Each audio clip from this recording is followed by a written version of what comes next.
We're all dummies about something. Maybe you are a dummy about Disney World. I am a dummy about how my car engine works. What we do when we're dummies is we turn to the non-dummies. I call my dad about my car. You watch this video about Disney World. It's okay to be a dummy. We should all just admit when we're dummies. So this is Disney World for Dummies. Everyone keeps talking about Lightning Lane this, Lightning Lane that. They talk about the most wild tips. It feels like they're speaking another language. I understand. Let me break down what Lightning Lane is, plain and simple, just in case it keeps evading you. Lightning Lane is Disney's skip the line service. It is a paid service. If you're familiar with Fast Pass, it's similar to that. It lets you skip the line of the standby line for a ride. If the posted wait is 60 minutes, usually you'll wait like 8 minutes if you have a Lightning Lane. Now, Fast Pass used to be free. Lightning Lane is paid. And there are a couple of different ways that you can access Lightning Lane. The main one is called Lightning Lane Multipass. With this, you can purchase Lightning Lane Multipass, and there's different windows of when you can purchase depending on if you're a hotel guest or when you're arriving at Disney World. But you purchase Lightning Lane Multipass, and you get to book in advance 3 attractions that you want to skip the line at. Now, there's a couple of caveats here, but it's very simple when you're looking at the list. You get to pick 1 of the attractions that are tier 1, and you get to pick 2 of the attractions that are the rest of the attractions in a park.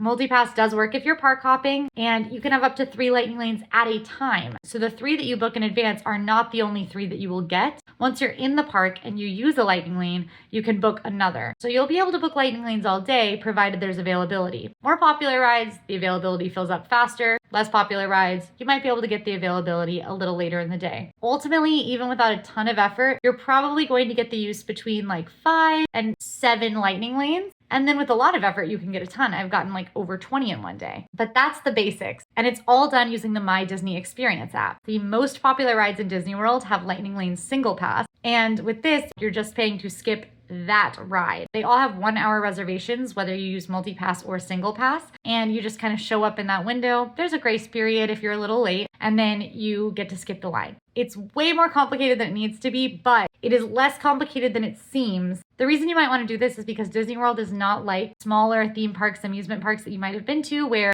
lines are typically under an hour. A lot of lines in Disney World at one time can be well over an hour. And the only way around this is to purchase Lightning Lane. But ultimately, if you budget Lightning Lane into your trip, it can be a great way to skip the lines, at least for some very popular attractions. Now, we have a ton of helpful information on Lightning Lane, but if you want it broken down super simply, head to AllEars.net/Lightning Lane for our free Lightning Lane guide.